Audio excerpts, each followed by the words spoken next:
pasakų bijūtės. Va tėvus ir motina. Ir gyvenai neturėję vaikų. O labai reikia vaikų, kaip neturi. Na, ir dabar jie dejuoja, Markatnus užėjo ubagėlą. Ir dabar jau paklausė, kai jau čia Markatnus, nusaka, vaikų neturėm. Oi, turėsite. Pripilkit viedrų unglių ir tupėkit. Vienus patupėkit, kitus, nu, už kiek tai laiką tupėsite. Taip jau tupi ir senis tas, ir to jo motina tupi. Nu, ir ištupėja juodų dukterį. Tokia juoduma, kaip tie ungliai. Kas daryti dabar? Jie irgi nebežina, ko daryti. Atėjo kaimynė, joje su džiaugsmu, kad turi dukterį, bet kad baisi. Nu, saka niekas, sukalkit laivytį ir nuneškit į upelą, tokia buvo, palaiskit įsiprauks jinai per kiek laiką. Taip ir padarė. Nunešė, palaidė jų, dabar nuveina jau jai pamaitinti jos. Tai motina ir šaukė. Artyn plauki molėjūtę, molėjūtę, artyn plauki molėjūtę, molėjūtę. Molėjūtė atsiliepė, kas ti šauki, ar ne mana motinėlas balselis. Na ir atplaukė, tai motina paima, pamaitino į palaidžią, a netoli tik kito pusė krūmelį, į tie vilkus klausė. Dabar vilkus tik tas, kaip jau motina parėja, vilkus atalakė, artyn plauki molėjūtę, molėjūtę, artyn plauki molėjūtę, molėjūtę. Molėjūtė tyli, ne balselė ir neplauki. Ateinu ryto motina, vėliau jau molėjūtį pašaukė, artyn plauki molėjūtę. Molėjūtė atplaukė, mamut, kažkas, tie baisus balsus drūtus. Ui, dukryt, tai vilkus. Čia vilkus. Čia krūmelė netoli, čia vilkus. Neplauk kitokio balso. A vilkus klausa. Vilkus paklausė, reikia čia ploną balselę.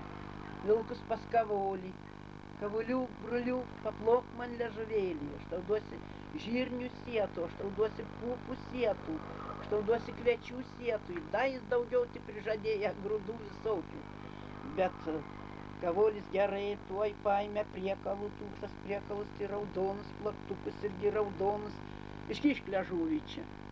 Kaip iškišė ležuvį, kavolis tuo plaktuku plaku plonina, skauda vilką, jai vilkus, ar vis tiek ležuvė netraukė.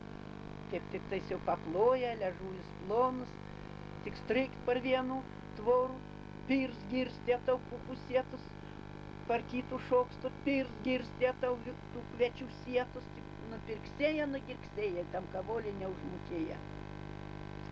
Dabar, kaip jau motina parėja, pabuvus kiek vilkus jau plonų balselį, artyn plauki molėjūtę, molėjūtę, artyn plauki molėjūtę, molėjūtę.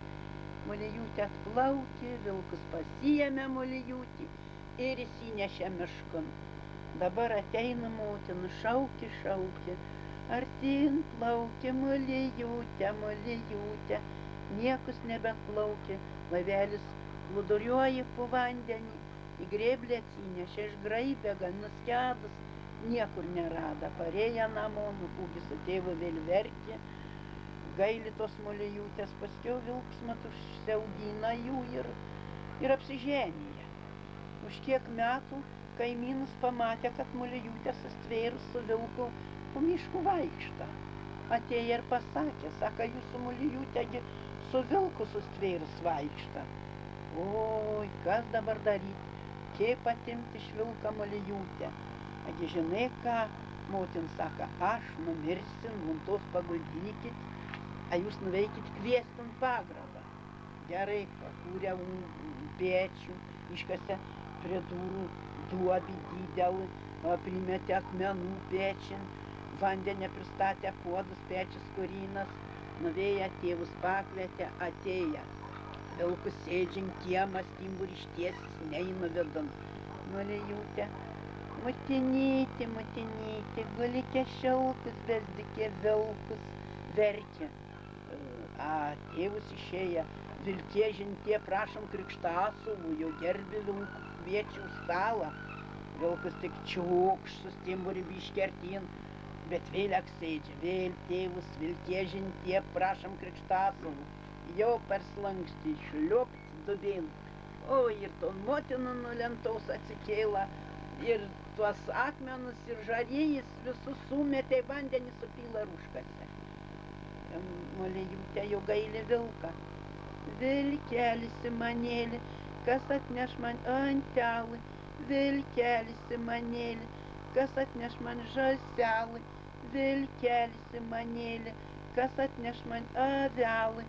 Tai taip Molėjūtė ir verkia tą vilką, ir dabar jie sau visi gyvena, bet tą vilką į Molėjūtę prie tėvų ir